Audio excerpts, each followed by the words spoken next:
So we're here, the second half of the season. Oh yeah, we're at the second half of the season now. Just watched Steph go absolutely bananas in the All-Star game. 16 threes, 50 points. Took the opportunity to break the record for most points in the All-Star game, but it's okay. It's okay.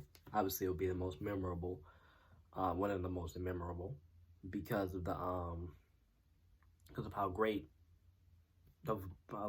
like those threes were absolutely incredible, and the where he shot it from, turning around before the threes going from half court. Come on.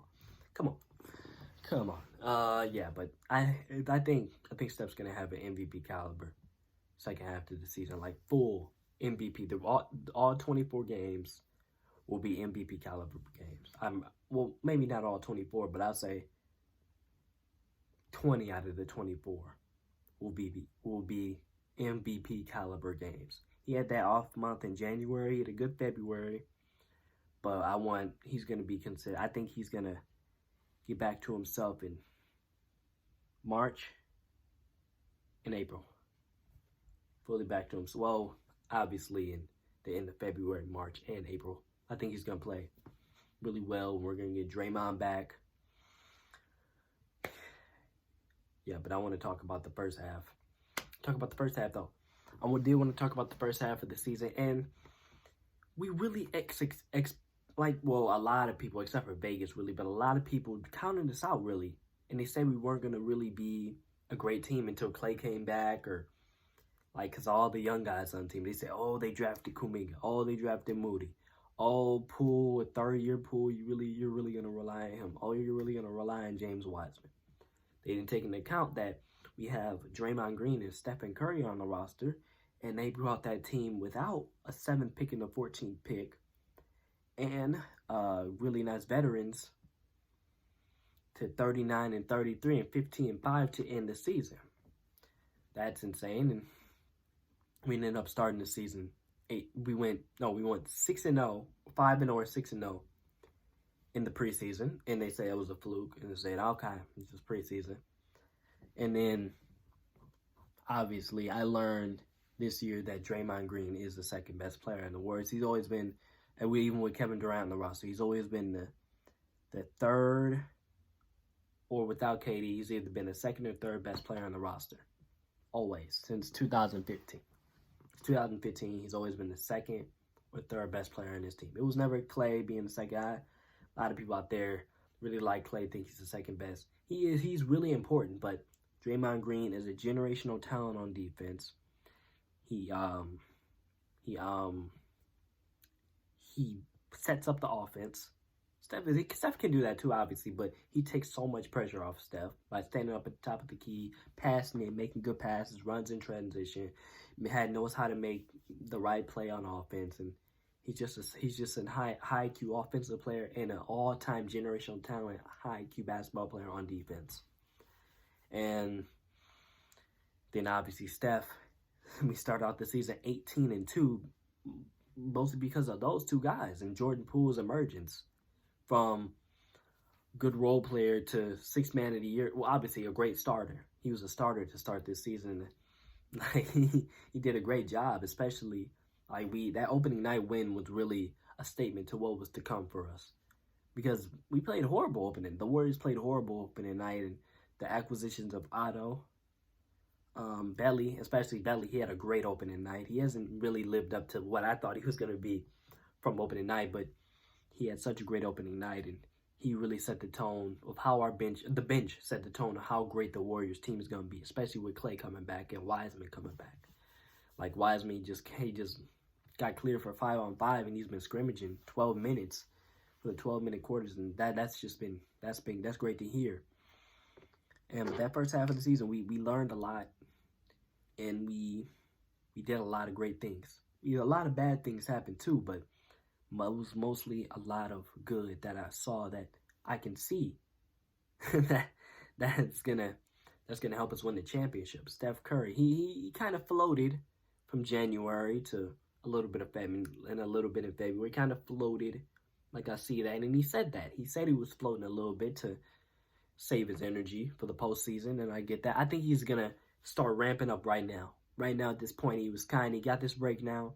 He's going to ramp up into the postseason and into the finals.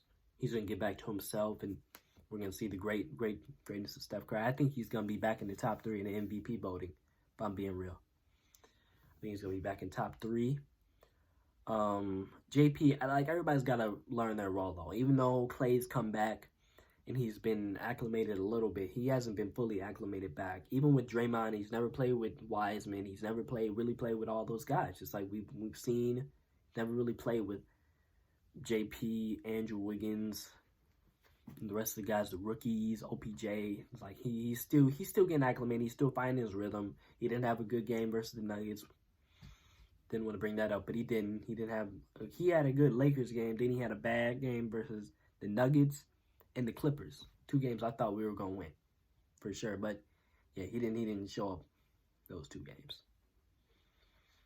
But yeah, that first half of the season, we proved a lot of people wrong. Warriors, they proved a lot of people wrong, and I'm happy about that, and possibly the co-favorites with the Suns now, since James Harden has gone off to the Sixers, and the Nets have Ben Simmons. That's not saying it's bad. I think that was a good trade, but no, it's got to be us and the Suns as the co-favorites to win the championship, and I think we can win it in the second half of the season. We're healthy. We have all 15 guys going into the playoffs healthy, including obviously Draymond healthy, Wiseman healthy, Iguodala. I think he's just taking it easy this year. He said he's a minimum player. He's not gonna play every single game. He's not gonna try, but yeah, he's doing his thing. So if we have all those guys healthy, Steph Curry, Klay Thompson, Draymond Green, they've never lost a playoff series together. Starting as a starter. As starters, they have never lost a playoff series together since 2015. So I have those 3 guys plus Iguodala. Well, not really plus Iguodala, but I have those 3 guys. I like our chances against anybody in the league. And I cannot wait to see that starting 5 on the court. I can't wait to see James Wiseman. The starting lineup of Steph Curry, Klay Thompson, Andrew Wiggins, All-Star Wiggs, is what I should say. Draymond Green and James Wiseman on the court. That's going to be unstoppable. A lob threat, 2 greatest 3-point shooters of all time, in my opinion. Well, okay, you could say 2 of the top 5. Well, the greatest shooter of all time and the top 5 shooter of all time. The generational talent on defense. A first overall pick with incredible talent and great athleticism, and the second overall pick, post player and lob threat, like I said.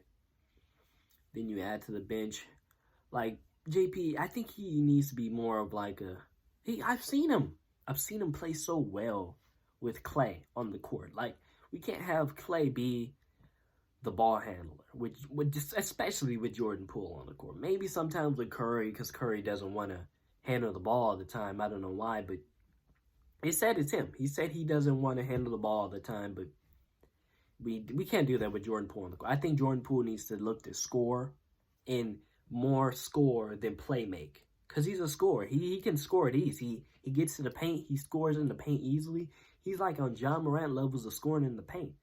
He's like 60-70% in the paint when he gets down there, and we're letting him stay on the perimeter and do nothing. Like, he needs to.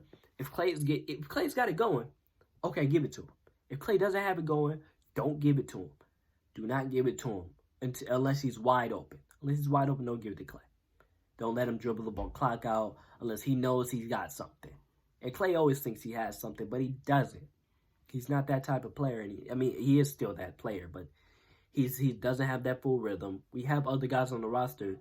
Last time he played, he was playing with Alfonso McKinney and Jonas Jerebko and Quinn Cook. That's why he still has this mindset in his mind. He's playing with those guys. He has other guys in this roster that can help us out, and he's actually lost his games because he thinks it's the 2019 playoffs, and he's playing with those. They're not good. They weren't good. Like, we just had such a good core 4. Really, we still had Sean and Iggy we still got Iggy now, but we still had Sean too. So it's like those. It's like Clay just remembers playing with those guys, plus those other guys on the bench. So, and he needs to trust those guys. I think that's what Clay is still working with, trying to trust Wiggins and Poole and all those other guys. Like, I think he'll get. I think the second half of the season is gonna be great. I think everybody's gonna get the rhythm by April. I say by April because Draymond's gonna be back by March 10th, 11th, hopefully. I think he will. I think he will. He said he's going into explosive work right now, and it's the 24th, so that's good. So I think he'll be back by the 10th or 11th, and I think we'll manage because our schedule is actually pretty easy. We should manage, is what I should say, because we got the Trailblazers tonight, we got the Dallas Mavericks, then we have the Lakers one of these games, and Dallas again. We should really manage that. Really go at Luka like we did last time. And once we get Draymond back and those guys back, I think we're unbeatable. Because I think Wiseman's gonna put in so much work. I think he has put in so much work that it will work on defense. He will be great on defense. I still got us winning the championship. Fully healthy, we're winning the championship. We need our core three.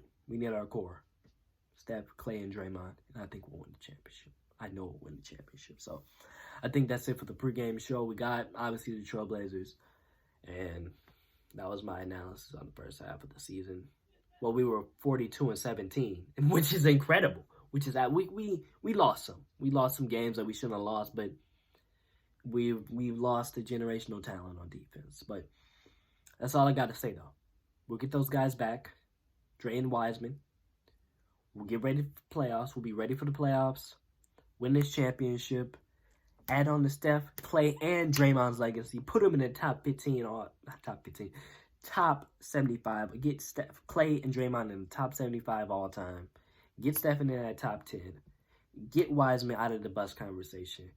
Get Wiggins his ring. Get Poole his ring. Get Iggy one last hurrah before he retires. Let's do this. Let's get that 1 seed back too. Since what's it called? Well, I feel obviously prayers to CP3. I want the Suns to be healthy. I want the Warriors to beat the Suns fully healthy. But I hope the hand injury doesn't go any further than 2 months, because 2 months is a while. But yeah, hopefully the Warriors can get that 1 seed back. That'd be nice if we can get that home court advantage. But all right, but I guess that's it for me. I'll see you guys after the game, obviously, with the post game. And yeah, I'll see you guys later though.